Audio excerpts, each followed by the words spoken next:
Hello, my name is Jean, and I am a knitter. I'm a knitter with a dog who's nice and healthy and just went for a 2.5 mile walk with me this morning before I recorded this. So he's going to be kind of low-key and tired while we chat. I started the toe-up sock. I used this pattern. It's a free pattern from Ravelry, and I printed it out and read through it, and there's a lot of places where your directions are not specific because she wants you to take measurements of your own foot, and then there are all of these weird gauge calculations for making the ankle piece fit where it should, etc., etc. I just followed the basic pattern for the number of stitches that I know, using my favorite needles, will fit my foot. I knit tightly, it comes out the same size, I got the fabric I wanted, the sock should fit. So you start at the toe, and because I work on double pointed needles, the toe beginning was awful, but I only had to do it twice. Yay me! And because the yarn end ended up inside the sock, I followed her directions and I put a stitch marker in to indicate where the beginning of the row was, which side was the beginning of the row. Otherwise you get lost. She has you do an every other row increase with make one right and make one left. And let me tell you, I got that down pat. It is. I don't have a problem. Doesn't matter which way I pick it up. It matters. I pick it up with my right hand needle, and then I use the yarn between the stitches on the row below. I pick that up, and then I place it on my left hand needle so that the angle of the thread in front goes the direction that I want the cross to be. So if I'm making a cross, make one right, that's the right side comes up and over from my point of view. From your point of view, it would be this way because you're looking at me. But from me looking at my sock, I want it to be here. My right arm is in front. And if it's a make one left, I want my left cross to be in front, so it has to go up that way. It works. Okay, it's a no-fail system for me. I don't know if it's going to work for you, but it works for me. But this is an old-style toe shape that I used to use very consistently, and I don't actually have a horrible problem with it, but I do prefer one where you start increasing every row, then you spend a little time, a couple of stitches every other row, and then it curves differently. You get a more rounded toe instead of this crazy pointed thing. Blech. Then I really like the way the yarn fades in color. That's part of my yarn. Yay! And I'm contemplating, ooh, now I have to figure out where to start so I get the same striping on my other sock. Or do I want it to do that? Then when it comes time to start for the ankle shaping, you are supposed to do all of this math. Well, I'm terribly sorry, but I can do the math. I just don't want to do the math. I don't want to stop and get out a calculator and a tape measure and figure out all of this stuff. So what I did was I took a pair of socks that fits, and I measured from the tip of the toe to where the ankle decreases would be, because there are increases when you're going up the foot and there are decreases when you're going down to the toe. So in theory, this is the same length as it always is. So if the ankle's the same, everything will fit. Unfortunately, her ankle shaping is freaking jihugic, and what I ended up with is, because she's big on this fancy heel stuff, She makes you do eye of partridge stitch for the heel turn. I'm sorry. No, she makes you do the heel stitch, which is a variation on the eye of partridge, and it gives you stripes. Well, I got that, and I said, I don't want stripes under my foot. So I had to rip it all back out. That was not fun. And then start over using an eye of partridge heel, which will give me the heel strength where my heels wear out. But the problem is, do you see this? If I put my heel in the sock, my sock is way too large because the ankle shaping goes up over my ankle bone. My ankle shaping on my socks usually starts a little bit at or below my ankle bone. Maybe. It doesn't need to be from here. Goodness, I can't even show you. It's huge. It's this gigantic heel flap. And I was working to increase to the number of stitches that she wanted. And I'm thinking, why isn't this fitting on my 4 double-pointed needles? I really had too many stitches. I had to go into my stash. Yes, I do have more than one pair of this size needle. And I'm working on 6 double-pointed needles, and they're all full, and I'm like worried that I'm going to have to put point protectors on, or my needle will drop stitches off the end because there's so many. It just doesn't want to fit. Then I got to the end of this, and I turned my heel, and you come up, and you pick up and knit together, so you're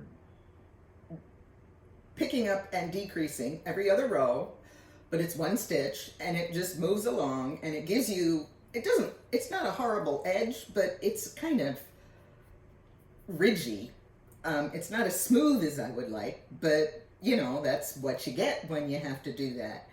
And it just kept going and going and going and going and going. Finally, I get down to the right number of stitches, and I'm knitting plain circular, and my yarn fade looks wonderful at the heel and at the toe. I really like that.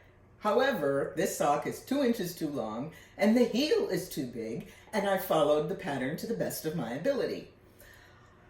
I don't know how many pairs of socks I have knit in my life. I really don't.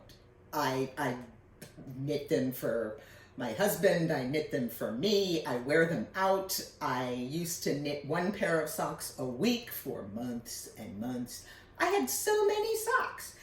And yes, I wore them till I couldn't wear them anymore. And then I had no hand knit socks. And now I have like half a dozen pairs, maybe more. I don't know. And there have been some gift pairs.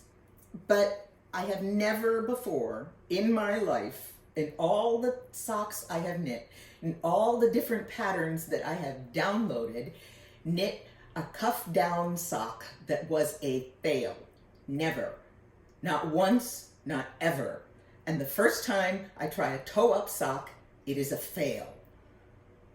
Ugh. And yes, I could probably adjust this pattern so it wasn't a fail by not doing as many increases, which would change that, and by starting my increasing a little further up. But I didn't put in a lifeline in my sock, and I don't like this toe shaping very much. So at this point, what I want to do is, and start ripping. Yeah. Frogged, frogged, frogged, frogged, frogged. Ribbit, ribbit, ribbit.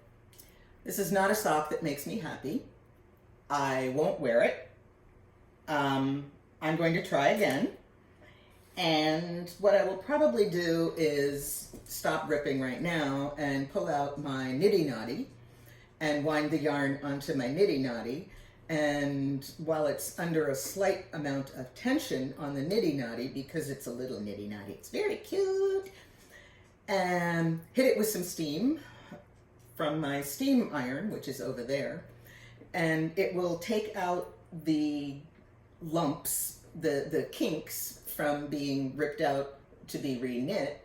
All of these kinks will come out while it's misted under tension. I let it dry completely, and then I'll use my Stanwood yarn winder and wind it back into one cake of yarn that I can start knitting with. Yay me!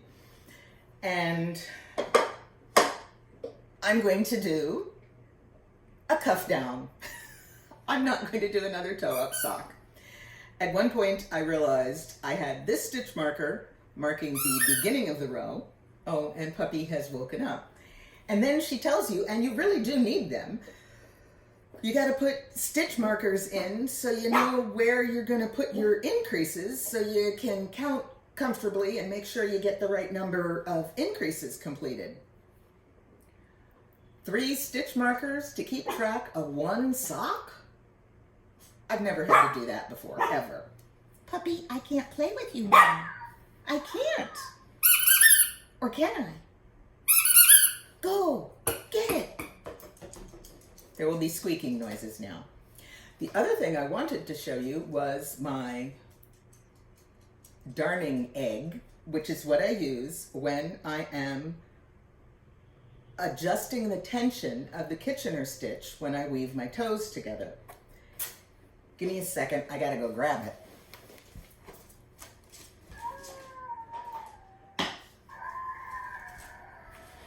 This is a darning egg. We had a puppy that gnawed the end. It's been sanded smooth. It belonged to my grandmother. It's an egg, obviously, but it's on a handle, which means it's useful. When you are adjusting the tension of Kitchener stitch on a toe of a sock, you put the darning egg inside the sock, and then you apply a little bit of tension to it. The stitches will spread out, and you can see exactly when you have pulled each of your loose stitches, because I don't Kitchener stitch tightly.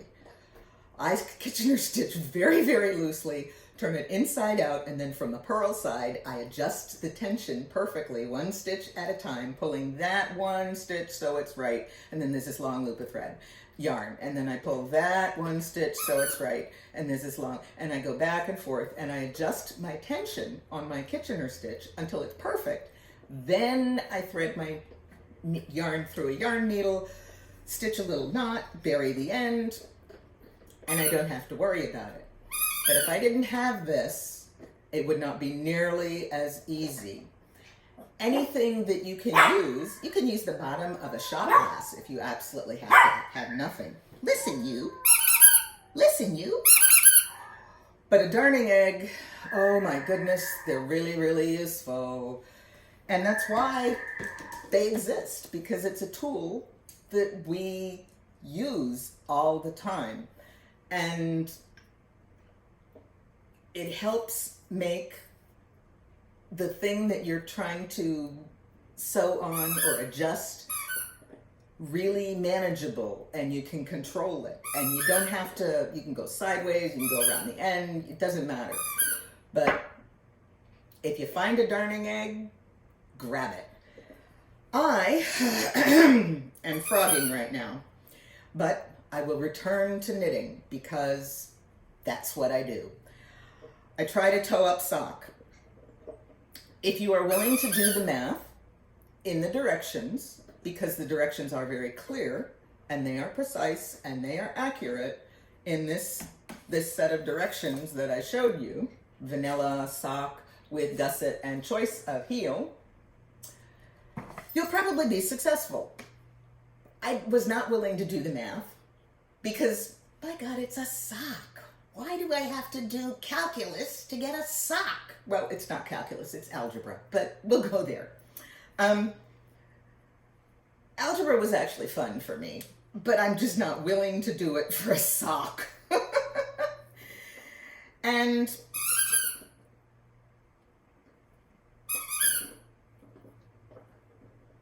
I